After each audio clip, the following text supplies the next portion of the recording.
August 15 എന്ന് കേൾക്കുമ്പോൾ ഏതൊരു ഇന്ത്യൻ പൗരന്റെ മനസ്സിലും മായാത്ത ദിവസം. നമ്മുടെ ഇന്ത്യ ഇപ്പോൾ 79ാം സ്വാതന്ത്ര്യ ദിനം ആഘോഷിക്കാൻ പോവുകയാണ്. അപ്പോൾ എല്ലാവർക്കും എന്റെ സ്വാതന്ത്ര്യ ദിന ആശംസകൾ. 1947 ഓഗസ്റ്റ് 15-നാണ് നമ്മുടെ ഇന്ത്യ ബ്രിട്ടീഷ് ഭരണത്തിൽ നിന്ന് സ്വാതന്ത്ര്യം നേടിയത്. നാം ഇനി അനുഭവിക്കുന്ന സ്വാതന്ത്ര്യം അനേകം ധീരരായ പോരാളികളുടെ കഠിനാധ്വാനത്തിന്റെ ഫലമാണെന്ന് നാം ഒരിക്കലും വിസ്മരിക്കരുത്. രാഷ്ട്രപിതാവ് മഹാത്മാഗാന്ധിയുടെ, നേതാജി സുഭാഷ് ചന്ദ്രബോസിന്റെ, ജവഹർലാൽ നെഹ്റുവിന്റെ മറ്റ് ധീരരായ പോരാളികളുടെ ഓർമ്മകൾക്ക് മുമ്പിൽ നമുക്ക് പ്രണാമം അർപ്പിക്കാം. 1947 നിന്നും 2025-ലെത്തിയപ്പോൾ ഇന്ത്യ പടവുകൾ ചവിട്ടി കയറുകയാണ്. ശാസ്ത്ര സാങ്കേതിക മേഖലകൾ, വിദ്യാഭ്യാസം, പ്രതിരോധം എന്നിവയിലെല്ലാം ഇന്ത്യ കുതിക്കുന്നു.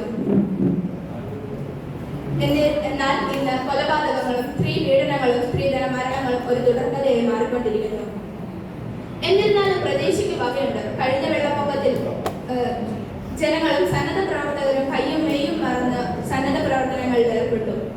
ഇന്ത്യ എന്റെ രാജ്യമാണ്, എല്ലാ ഇന്ത്യക്കാരും എന്റെ സഹോദരന്മാരാണ് എന്ന വാക്യം നമുക്ക് ഹൃദയത്തിലേക്ക് പറയാൻ സാധിക്കും. ഭാരതത്തോടുള്ള സ്നേഹം വികാരങ്ങളിൽ നിന്ന് പ്രവർത്തനങ്ങളിലേക്ക് കടന്നു വരട്ടെ.